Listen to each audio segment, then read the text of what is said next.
Neil with Candor, and today our guest is Tobi the Great. Tobi has an amazing channel where he talks about not just engineering, but also fun things like basketball, and he has an amazingly sharp wit, so I definitely recommend it. It is a really good watch. Go ahead and subscribe to his channel below. Tobi, for folks who haven't experienced your channel before, tell us a little bit about what you're about.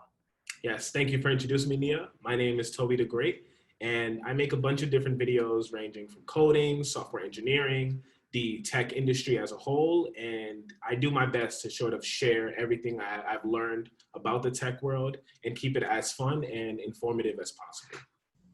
He's also a Fortnite player, and there's like a lot going on the channel. Tell me just a little bit about the engineering mindset. This is what we're going to talk about today. It's something you talk about on your channel a lot. And there's a kind of big conception in tech that to be a good engineer, you have to basically code 24 hours a day. What do you think about that, and why is that important to you as a concept? I don't agree with that at all. I think that some of the most important things that you gain from software development is learning how to think through difficult problems that aren't clearly defined for you all the time. And although you can learn a lot by repetition, by learning incrementally and coding often, you don't have to fully invest yourself in coding, in tech to have a successful career. Honestly, nowadays, some of the best engineers are well-rounded and are just as good as communicating and being social and actually having personable traits that have nothing to do with things on a computer screen. And I think that all the soft skills are just as important as knowing how to reverse a linked list. Yeah, I mean, I think soft skills are really gaining importance, especially because in interviews, you're not just expected to solve a lead code problem, but you kind of have to talk your way through it. And if you're the best person at solving it, but then you're kind of mum when people ask you clarifying questions, it really falls flat. Like, it's pretty bad. Yes, definitely. Nowadays, interviewers are definitely trying to see if this is someone that they'd like to work with in terms of someone that can clearly communicate and seem like a good teammate or fellow coworker. So if you could do your best to show that, not only just your intelligence, but also how well you are in terms of working with people, that can go a long way. So tell me a little bit about some of the things that you do outside of being an engineer. Like, what are some of your hobbies? What are some of the things that you really love that keep you grounded? Yeah, well, YouTube is a big part of it, although my channel has been on a bit of a hiatus lately. I love making content outside of YouTube, but also somewhat related. I like making and developing iPhone apps in my free time. Currently learning how to use Unity to create a mobile game. Hopefully I can finish that up and also make videos on the channel about that. But in my free time now, especially with quarantine and all, I've taken up cooking. I like to cook as many of my meals as possible instead of ordering out all the time. Other than that, playing basketball, running, working out, and watching TV. I'm really into a few Netflix and Hulu shows lately. That's awesome. I didn't expect for you to say cooking. Like, that was not like something I expected you to pull out. Yeah.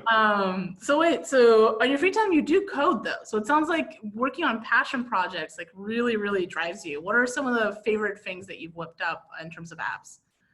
I made this one video about the first iPhone app that I ever built. It was called Pick Me Up, at the time it was basically going to be an Uber app, but for college students, because the college where I went to was kind of in the middle of nowhere. Uber and Lyft didn't really have coverage over there. So I thought that, hey, there's a bunch of student drivers on campus right now, and maybe they could earn money by helping transport college students on campus to Walmart, to any stores nearby. And it was fun because I followed this one Udemy course on building an iPhone app, learning how to use navigation and notifications, push notifications to work within the app. So it's a great learning experience. Even though the app failed miserably, I learned a whole lot from it. So it's great. Oh man.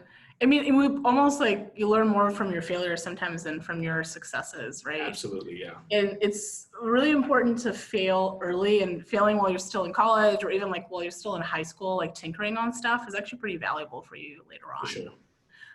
Did you always know you wanted to be an engineer, or was it something you discovered when you went to college? I always knew I wanted to work with computers. Actually, when I was in like 7th, 8th grade, I thought I wanted to be a video game designer, a video game developer. And then later on in my career, I learned how much harder it is to work on video games, especially like PS4, PS3 games. But I knew I always wanted, like, I love being on computers. Even though I liked other things, like I knew that going into college, the closest thing to that, computer science, was going to be perfect for me. Awesome. So I think one of the things that really drives you is like solving real problems. And it's not like you're against the engineering mindset, but you're against the mindset of just like learning just to learn. So you're more for solving practical things in your life and working on stuff that actually matters to you. Yes. Why do you think that's a better way than kind of being super structured? What have you learned from that that you think could be valuable to other people too? Yeah. I think because in actual software engineering positions and just working on products, everything is not structured. Oftentimes, especially if you have a small, fast-growing environment or fast-growing company, there's going to be a lot of changes, and clearly outlined processes can look completely different from one week to the next. And I've seen this in every single role that I've had, whether it's a big company, small company, non-tech company, a tech company. A lot of times engineers are tasked to have a solution to a problem and then have that problem completely change, or that problem space completely change within hours sometimes. And being able to quickly adapt to your circumstances and find the best current solution to a problem has usually worked out. I guess having that kind of skill. Awesome. All right, you guys, follow us to the next video where we're going to talk all about internships and side projects. And don't forget to like and subscribe both Tobi's channel and ours. See you soon.